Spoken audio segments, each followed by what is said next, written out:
ou Jesus e a mulher adúltera, Jesus fala sobre o problema do espírito crítico.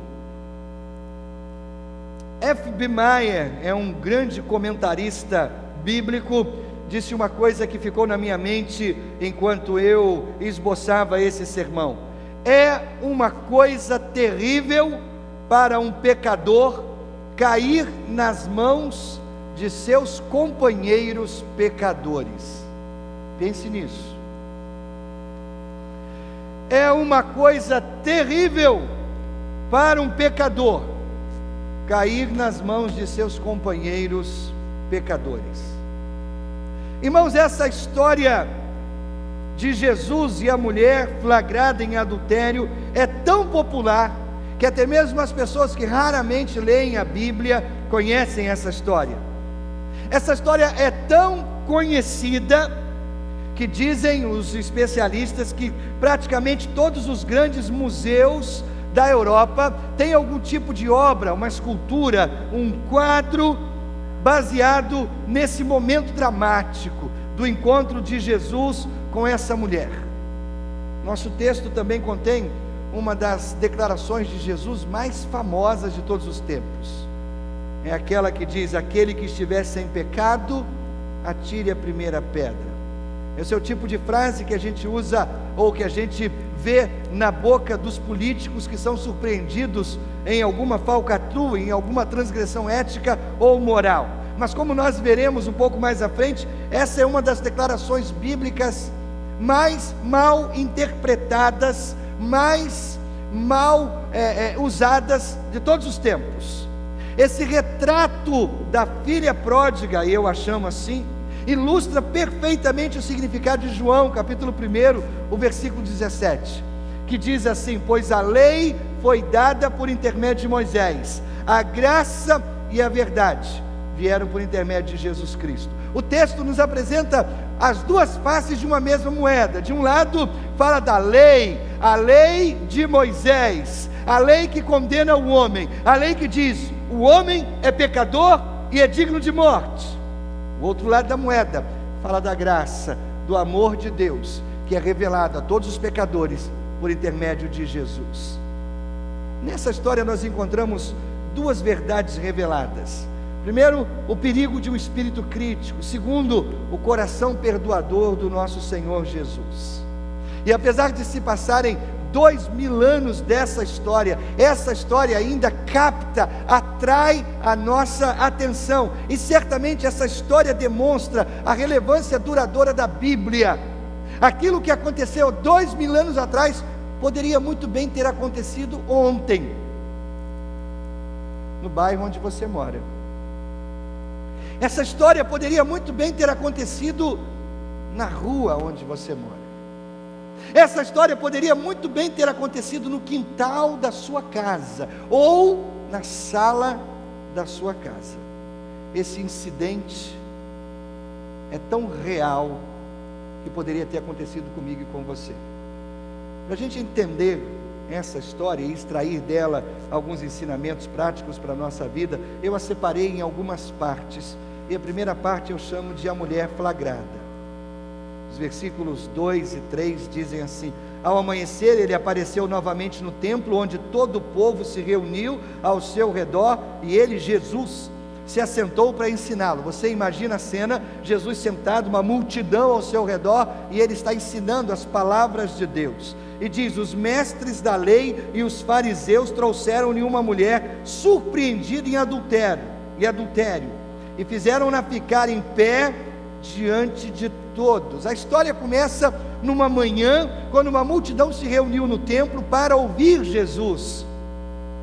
Você precisa lembrar que há poucos dias uma grande festa religiosa havia acontecido em Jerusalém, e muitas pessoas vão a Jerusalém, ou iam a Jerusalém para as festas religiosas. Então você imagina que a população de Jerusalém ainda está inchada, inflacionada, por conta de pessoas que vieram para a festa e ficaram depois da festa. E isso significa muitas pessoas andando de um lado para o outro. E à medida que Jesus ensina, a multidão cresce. Mas à medida que Jesus ensina, ele é subitamente interrompido por uma outra multidão de homens, que vem carregando uma mulher constrangida. Essa mulher está humilhada, essa mulher está envergonhada, essa mulher está chorosa, e os homens insistem em abrir caminho pela multidão, e à medida que eles abrem caminho, eles arrastam essa mulher, e eles a colocam em pé diante de Jesus. Quem eram esses homens? A Bíblia diz, são os chamados mestres da lei, são os fariseus. Quem são eles? São os líderes religiosos, são os líderes políticos do povo judeu. Significa que esses homens são bem educados, significa que eles são bem conhecidos. Esses homens tinham boa fama, esses homens tinham fama de serem sábios, de terem um elevado padrão moral. São esses homens que trazem essa mulher. Se alguém tinha alguma dúvida a respeito da lei de Deus ou da lei de Moisés, esses homens eram aqueles que tinham a resposta. Mas embora eles fossem os religiosos, os líderes, aqueles de boa reputação entre seu povo, eles não são absolutamente piedosos. As intenções deles nesse dia não eram boas intenções. No desenrolar da história, a gente descobre que eles são orgulhosos, autoconfiantes, arrogantes, cruéis, astutos, inteligentes, calculistas e completamente hipócritas. Nesse momento surgem algumas outras dúvidas a respeito da história, dúvidas que a gente não pode responder.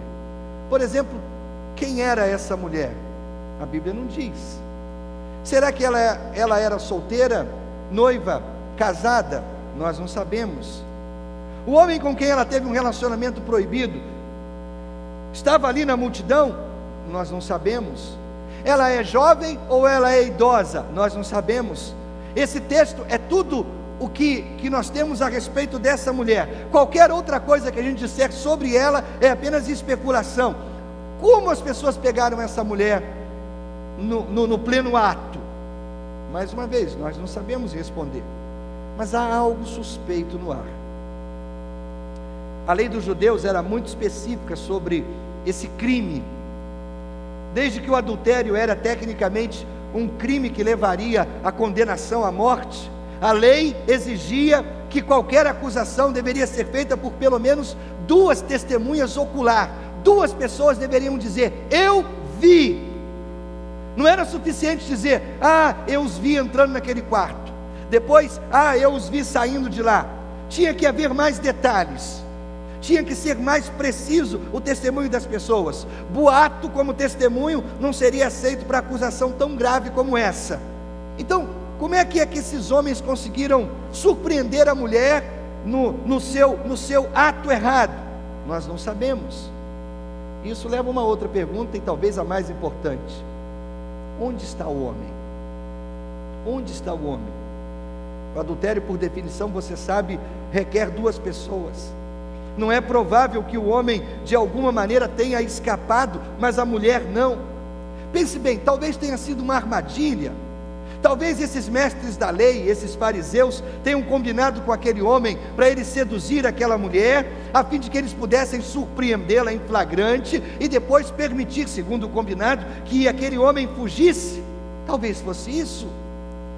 Como os versículos seguintes deixam claro, esses homens não estão nem aí, eles não estão minimamente preocupados com aquela mulher de maneira alguma.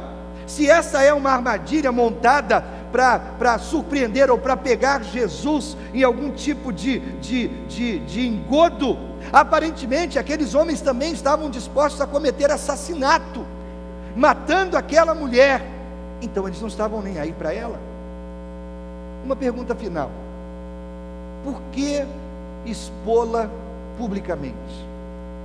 Não havia nenhuma necessidade disso. Não havia necessidade de trazê-la perante Jesus. Claramente, eles estavam simplesmente tentando puni-la. Mas há algo a mais. Há algo sórdido. Há algo cheirando mal por trás de tudo isso. E aí nós chegamos à segunda parte, que eu chamo de armadilha preparada. Versículo 4 e 6 diz assim: e disseram a Jesus: mestre, essa mulher foi surpreendida em ato de adultério. Na lei, Moisés nos ordena apedrejar tais mulheres. E o Senhor que diz? Eles estavam usando essa pergunta como armadilha, a fim de terem uma base para acusá-lo. Irmãos, esses homens religiosos não poderiam ajudar essa mulher. Eles só poderiam condenar a mulher. Eles não poderiam dar a essa mulher um novo coração, uma nova vida. Eles não poderiam libertá-la do mal que ela havia cometido. Eles poderiam condená-la, mas eles não poderiam salvá-la. Eles poderiam destruí-la, mas eles não poderiam restaurá-la. Para os judeus daquela época, o adultério era um pecado terrível, terrível. Os rabinos ensinavam que um homem deveria tirar a própria vida antes de cometer idolatria, adultério e assassinato. Tire a própria vida antes de cometer um desses 3 pecados. Evidentemente, essa mulher é realmente culpada do seu ato. E a despeito de tudo, nada no nosso texto sugere a inocência dessa mulher. De fato, ela é culpada. E os fariseus não teriam sido tão ingênuos de trazerem uma mulher falsamente acusada. Não, de fato, ela era culpada. Nós podemos dizer que ela foi, de fato, pega em flagrante e foi justamente condenada de um pecado grave, de acordo com a lei de Moisés. Mas essa não é a história toda. De acordo com a lei, ambas as partes do adultério, tanto o homem quanto a mulher, deveriam ser condenados à morte. Essas leis foram escritas do ponto de vista do homem. Então veja bem, o homem era mais culpado do que a mulher, porque aos olhos do povo judeu, o homem é o líder espiritual responsável diante dos olhos do Senhor.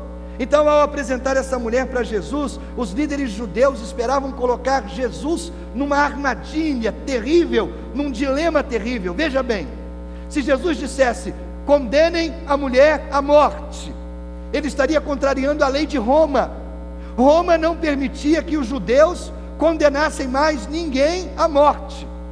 Então, se Jesus diz, ela é culpada de morte, ele estaria contrariando Roma. Mas se por outro lado Jesus dissesse, não, podem livrar essa mulher, não, ela não é culpada de morte, ele estaria contrariando a lei de Moisés, e estaria quebrando um dos mandamentos do Antigo Testamento. Então, seja qual for a resposta de Jesus, ele estaria em apuros. Só que os homens não sabiam que não estavam lidando com um mestre comum, mas com Jesus. E logo Jesus vai virar a mesa desse jogo. Irmãos, nós devemos notar mais uma vez que esses homens não se preocupam com a mulher de maneira alguma. Para eles ela é simplesmente esta mulher. Ela não é uma pessoa, ela é uma isca para uma armadilha para prender Jesus. Eles humilharam a mulher, eles alegaram desrespeito à lei de Moisés, eles reivindicaram a lei para proteger a moralidade pública, eles afirmaram que queriam um conselho de Jesus, mas era tudo uma grande farsa. Havia ali uma ânsia maligna que levou esses homens a degradar publicamente aquela mulher que de fato era culpada, mas eles a levam para o fundo do poço, quando eles arruinam publicamente a reputação daquela mulher e tentam colocar Jesus numa armadilha maligna. Então a armadilha está lançada. O que Jesus faria? Isso nos leva para a terceira parte, um desafio lançado. Veja o que diz os versículos 6 a 8. Mas Jesus inclinou-se e começou a escrever no chão com o dedo. Visto que continuavam a interrogá-lo, ele se levantou e lhes disse, se algum de vocês estiver sem pecado, seja o primeiro a atirar pedra nela. Inclinou-se, novamente continuou escrevendo no chão. Irmãos, esse é um dos momentos na Bíblia que a gente gostaria de ter um pouco mais de informação, não é mesmo? O que Jesus escreveu no chão? Você já pensou nisso? Eles estão tramando contra Jesus, e Jesus está com o dedo escrevendo alguma coisa na areia. O que Jesus estaria escrevendo? É aqui que os estudiosos da Bíblia fazem tantas especulações. Na verdade, se a Bíblia não diz o que Jesus estava escrevendo, é porque de fato não é importante. Mas algumas pessoas fazem especulação, dizendo que talvez Jesus estivesse escrevendo os 10 mandamentos, ou que Jesus estivesse escrevendo o nome das pessoas na multidão que acusavam a mulher e dando o sobrenome do pecado dessas pessoas, tipo assim: Jacó hipócrita, José mentiroso, João assassino. As pessoas especulam o que Jesus havia escrito na areia, mas no final não importa. Talvez seja a comparação do dedo de Deus a escrever os 10 mandamentos, não importa. O que de fato importa não é o que Jesus escreveu, mas o que Jesus disse. E o que Jesus disse é realmente importante. Ele disse: se algum de vocês estiver sem pecado, seja o primeiro a atirar pedra nela. Agora, irmãos, infelizmente essa é uma daquelas afirmações na Bíblia que foi muitas e muitas vezes torcida para dizer algo que de fato ela não diz. As pessoas usam isso daqui com o significado de: deixe que a pessoa verdadeiramente sem pecado seja a única a julgar.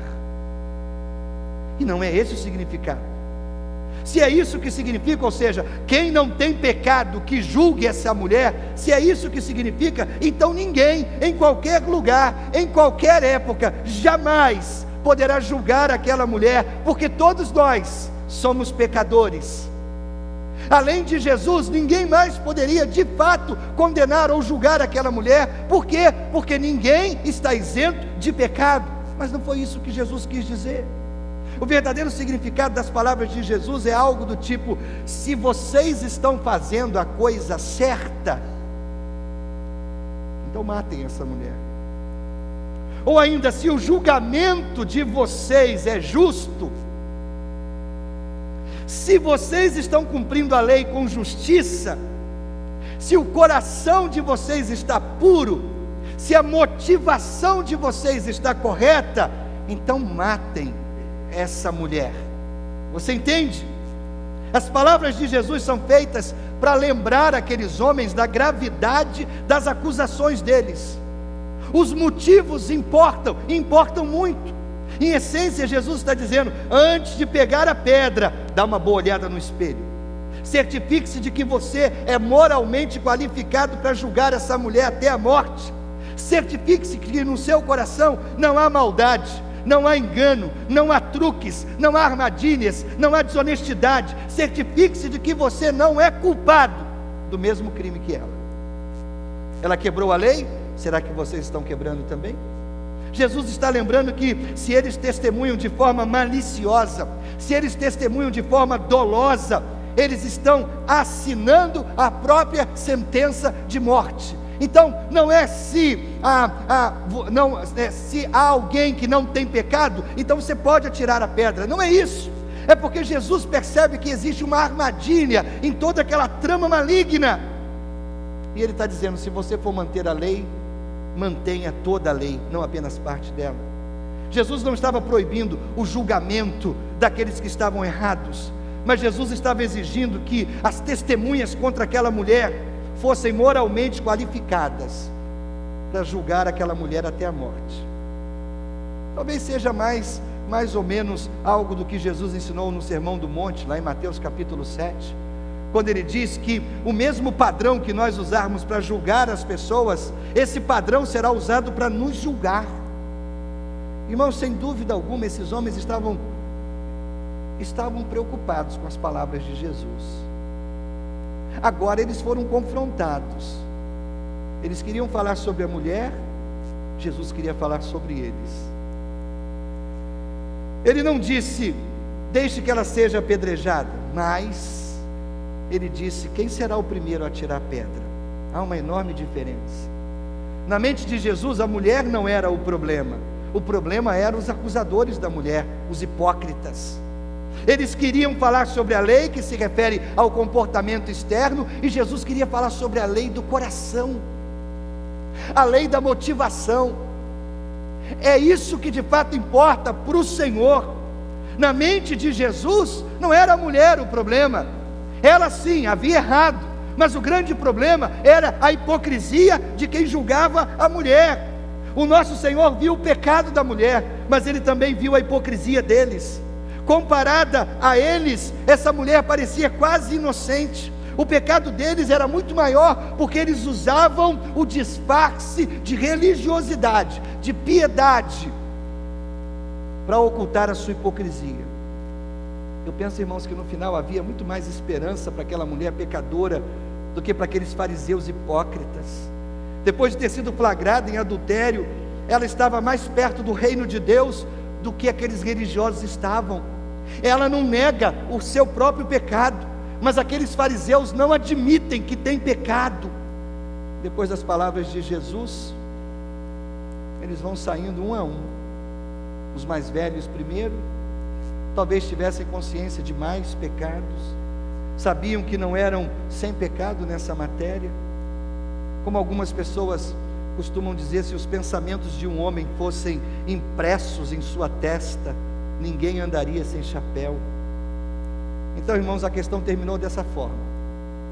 Os fariseus queriam prender Jesus, mas acabaram presos por Jesus, presos pela pureza moral de Jesus e preso por causa da sua própria hipocrisia. Um a um, os hipócritas religiosos desapareceram, até que ninguém permaneceu, apenas Jesus e a mulher. E a gente chega à parte final da história, que eu chamo de perdão concedido. E eu acho lindo como Jesus tratou essa mulher pecadora.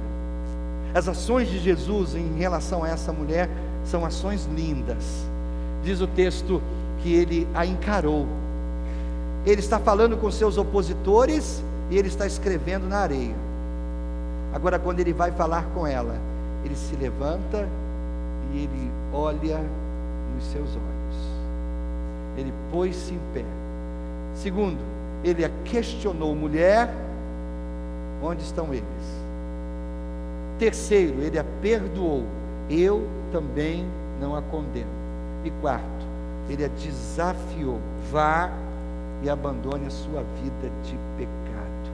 Olha aí o que diz os versículos de 8 a 11. Inclinou-se novamente e continuou escrevendo no chão. 10 a 11. Então Jesus pôs-se em pé e perguntou-lhe: mulher, onde estão eles? Ninguém a condenou? Ninguém, Senhor, disse ela. Declarou Jesus: eu também não a condeno. Agora vá e abandone sua vida de pecado. Jesus a tratou com dignidade e compaixão. Ele tratou o pecado daquela mulher com honestidade total, mas ele comunicou graça e ele comunicou esperança. E ele perdoou o pecado daquela mulher e ele a enviou para começar uma nova vida, uma nova vida. Querida, você cometeu adultério, mas existe mais na sua vida do que esse ato errado. Você pode ser muito mais do que você tem sido. Você pode deixar esse pecado de uma vez por todas, você pode ter uma vida nova. São essas as palavras de Jesus. Irmãos, é tão irônico que Jesus era o único no meio daquela multidão qualificado para apedrejar aquela mulher, e ele não fez isso. As testemunhas foram embora, as acusações caem por terra, e a mulher agora está livre.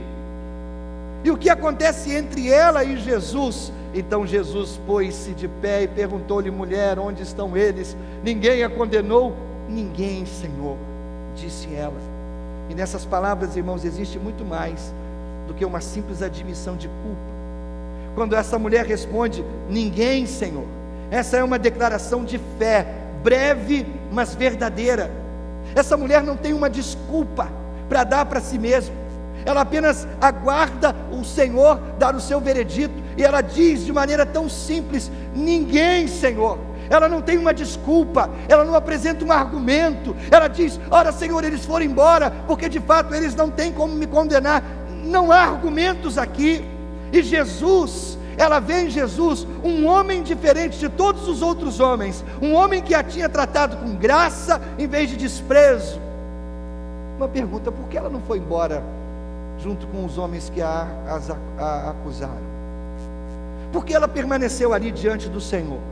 Porque ela sabia que era uma pecadora, e agora ela não tenta esconder mais esse fato. O seu pecado já havia sido exposto, e ela permanece ali diante de Jesus, completamente desarmada, completamente exposta, confiando que Jesus iria fazer o que era certo. Um pensamento adicional, enquanto eu pensava na cena dessa mulher, a gente pode ser tentado a pensar que o homem com quem ela estava se deu bem, porque conseguiu se livrar e fugir do seu pecado. A gente é tentado a pensar que o homem teve sorte e a mulher teve azar, não é verdade? Os dois foram surpreendidos, ele pula a janela, ele foge e aí só conseguem pegar a mulher. Nossa, ele deu sorte. Mas pense bem, esse homem não saiu com coisa alguma, Deus viu tudo, a culpa daquele homem iria segui-lo a vida toda.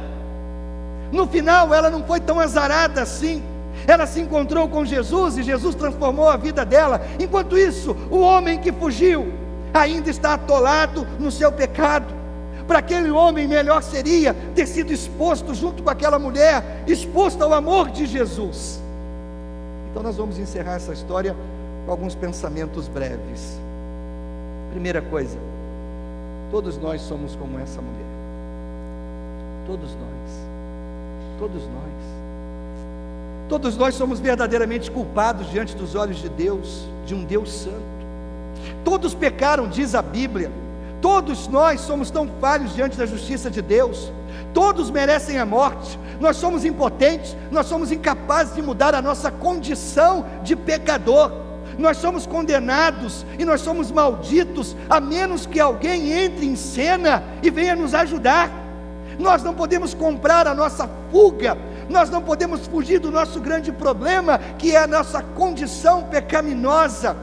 Nós estamos condenados pela nossa consciência, estamos condenados pela verdadeira culpa moral, e muitas vezes nós estamos condenados até diante dos olhos de outras pessoas. Irmãos, se as pessoas nos conhecessem de verdade, se elas conhecessem nossos pensamentos, se as pessoas conhecessem nossas intenções, talvez elas nos condenariam ainda um pouco mais. As pessoas não sabem a metade da verdade a nosso respeito, não sabem. E é aí que entra a mensagem do Evangelho. É aí que a mensagem do Evangelho se torna tão poderosa. Apenas quando estamos prestes a ser condenados ao inferno, condenados à perdição eterna, separados eternamente de Deus, é aí que Jesus entra para nos resgatar.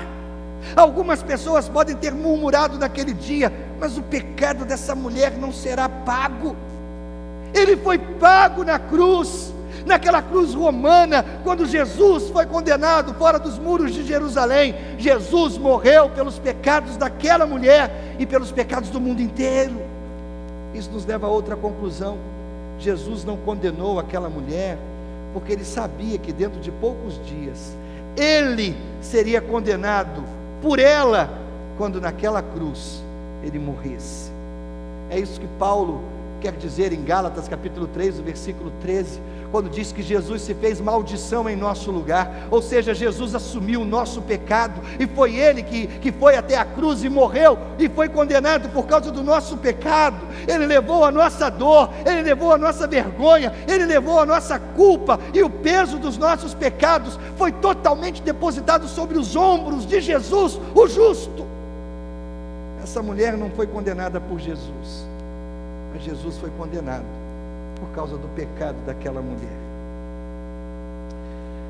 Não muito tempo atrás eu li um precioso ditado que diz o seguinte: cada santo tem um passado, e todo pecador tem um futuro. Meu querido, se você é um santo, você realmente tem um passado, e você seria um santo muito melhor se você lembrasse do seu passado, se você considerasse o poço em que você estava atolado antes de Jesus entrar na sua vida. Todo santo tem um passado. Agora, se você é um pecador, então pela graça de Deus você pode ter um futuro maravilhoso, se você entregar o controle da sua vida totalmente a Jesus. Você pode ter um futuro. Veja bem, a ordem nas palavras de Jesus é muito importante. Jesus não disse para aquela mulher: não peque mais, então eu não a condeno. Ele não disse isso. Isso é o que as pessoas religiosas gostam de dizer. Elas dizem assim: limpe seu coração e em seguida venha Jesus. Jesus nunca disse isso. Jesus disse: eu vou perdoar você, e então eu darei a você o poder para ter um coração limpo. Você entende? A religião diz: mude ou eu te condeno. A religião usa o medo para aprisionar as pessoas. A graça diz: eu te perdoei, agora deixe-me mudar o seu coração. Irmãos, nós não mudamos a fim de sermos aceitos. Eu vou ser um homem melhor, eu vou ser um marido melhor, eu vou ser um pai melhor, eu vou ser um cidadão melhor, e assim Deus vai me aceitar. Não é assim que funciona. Deus me aceita, e porque Deus me aceita, Ele me dá o poder para que eu seja um homem melhor.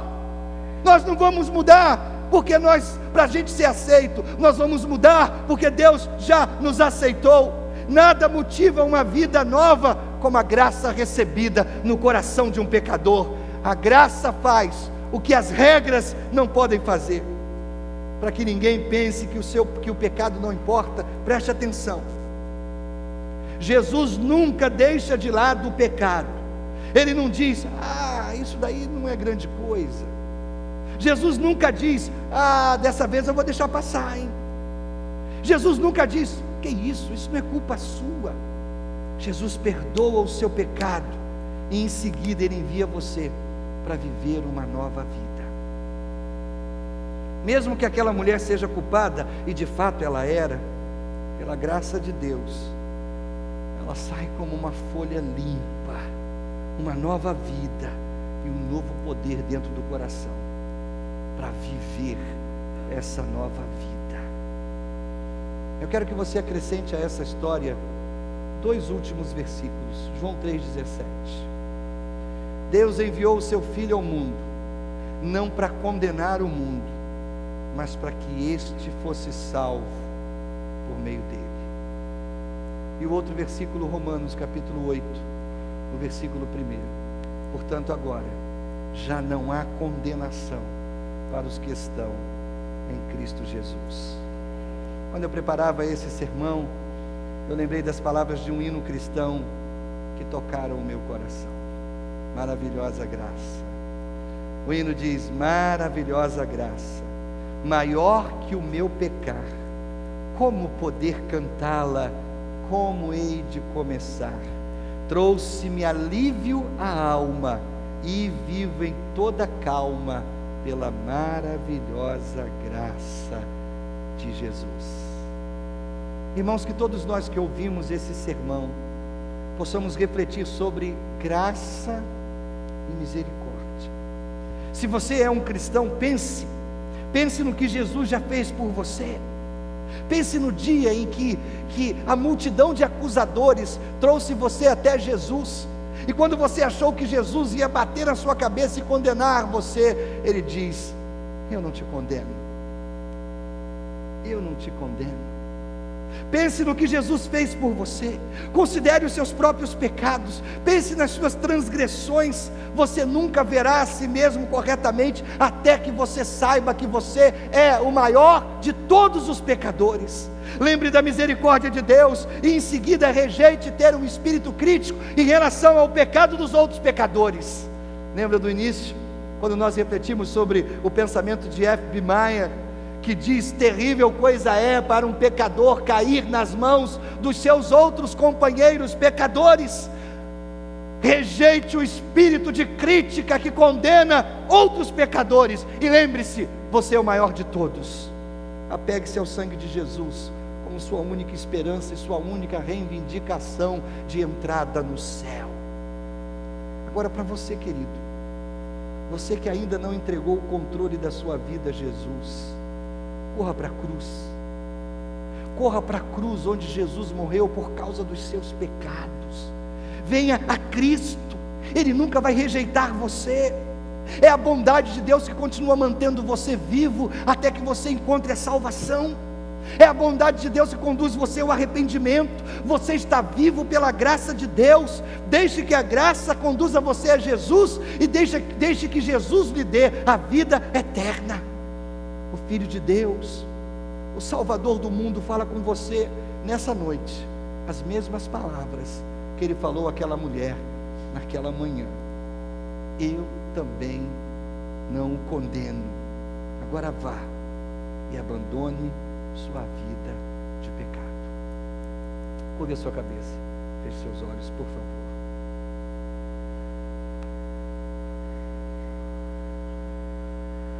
Te louvamos, Deus,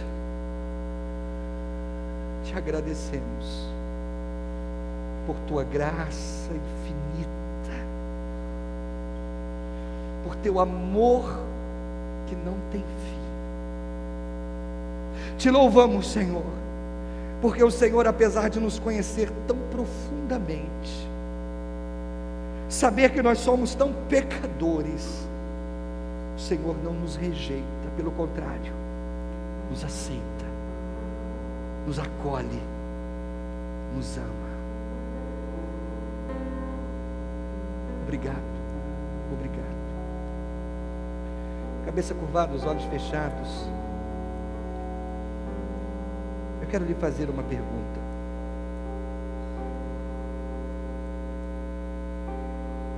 Algum dia na sua vida, você fez uma oração em que você entregava o controle da sua vida a Jesus Cristo? Pense bem. Uma oração em que você convidava Jesus para ser Senhor e dono da sua vida. Não, pastor, eu nunca fiz uma oração como essa. Não, pastor, eu não lembro. Não, pastor, eu não tenho certeza. Meu querido, essa é a sua noite. Esse é o seu tempo com Jesus. Não existe tempo melhor do que o tempo de hoje para entregar o controle da vida a Jesus Cristo. Meu querido, comece a experimentar hoje, aqui, agora, quão maravilhosa é a vida vivida debaixo da graça de Deus. Como aquela mulher não vai embora com a multidão sem ter um encontro real com Jesus. Eles vieram para matá-la, e Jesus lhe deu vida. Ela podia ter ido embora com todos aqueles que a acusavam, mas ela permaneceu com aquele que poderia lhe dar vida eterna, e de fato ela recebeu o presente, o dom da vida eterna. Hoje é a tua noite, hoje é o momento da decisão.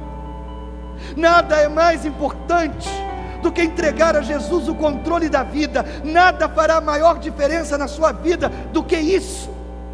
Talvez você esteja pensando: eu preciso consertar a minha vida primeiro, eu preciso deixar de fazer isso, deixar de fazer aquilo outro. Meu querido, deixa Jesus te dar a força para fazer o que você precisa fazer, mas começa a sua vida pelo lado certo. Começa a sua vida com Jesus.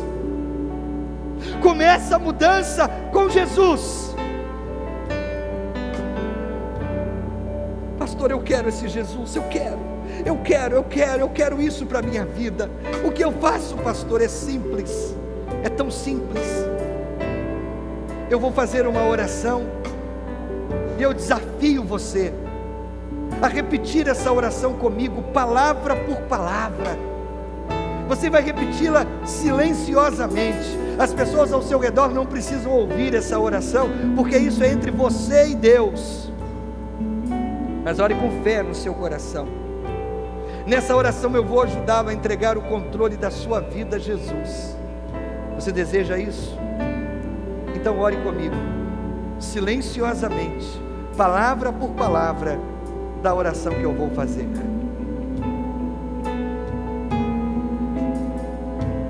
Senhor Jesus, acabo de compreender o quanto preciso de Ti. Por isso, nessa hora, eu abro o meu coração e a Ti entrego o controle da minha vida. Entrego o meu passado, com todos os meus fracassos, com todas as minhas vergonhas. Entrego o meu presente, com todas as decisões que preciso tomar, e entrego o meu futuro, e a Ti peço, quando eu morrer, abre a porta do céu, livra-me do inferno, deixe-me entrar e viver na Tua presença eternamente. Cabeça curvada, os olhos fechados. Querido, você fez comigo essa oração.